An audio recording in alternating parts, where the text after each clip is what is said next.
Racist cops beat a black man, then were stunned to learn he was a U.S. Navy Rear Admiral. Before we dive in the story, hit the comments and tell us your city or country. See how far the story reaches. If you like the video, please subscribe. He stood outside his car, hands raised, calm voice explaining he was reaching for his ID. But the officers didn't listen. They didn't see a decorated Navy Rear Admiral. They saw a black man in a hoodie. Moments later, fists flew, knees pressed, and his face hit the pavement. No questions, no hesitation. What they didn't know was this man had commanded warships, advised the Pentagon, and held enough power to end careers with one phone call. But in that moment, his rank meant nothing. It did. Watch. Until the end.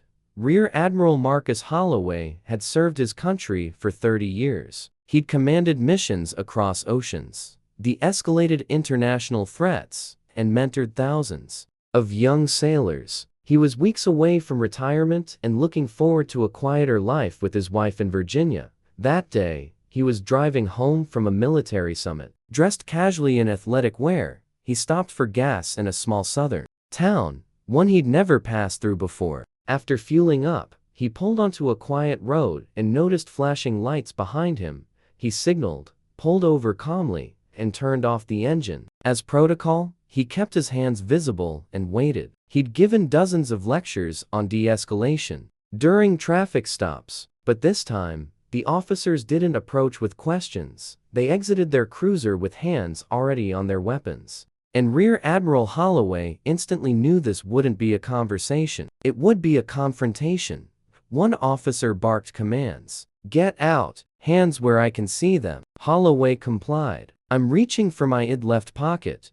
But they didn't wait. They rushed him. One tackled his legs, the other pinned his arms. He hit the ground with full force, cheek scraping the gravel. "Stop resisting," they shouted, though he hadn't moved. A knee dug into his back, and a baton struck his ribs. Gasps from nearby witnesses started to rise. Someone pulled out their phone. "I'm a Rear Admiral in the U.S. Navy," he tried to say, but the pain choked the words. They weren't listening. He was handcuffed, bleeding, breath shallow. Then, finally, a supervising officer arrived late, but just in time. She looked down at the man on the ground and froze. She recognized the face from a security briefing 2 months ago. Her eyes widened. "Wait, Admiral Holloway?" The two officers looked confused. "Who?" "The man you just assaulted," she said, her voice trembling. "Has more stars on his shoulders than you've had years in service." Phones kept recording. Witnesses kept whispering. And those words, Rear Admiral, echoed through the air like a bomb.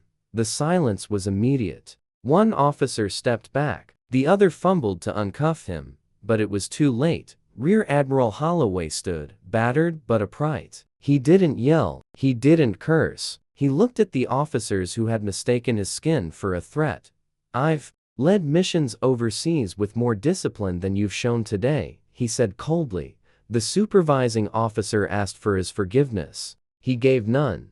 Instead, he picked up his phone and dialed the Secretary of Defense. Not to save face, but to spark change. Because if this could happen to a Rear Admiral, what hope was there for a young black man with no title, no uniform, and no one to call? The fallout was swift. Bodycam footage was leaked. The officers were suspended. Investigations launched. But Holloway didn't want apologies. He wanted accountability. He held a press conference, standing tall, with bruises visible. He didn't speak about his rank. He spoke about his reality.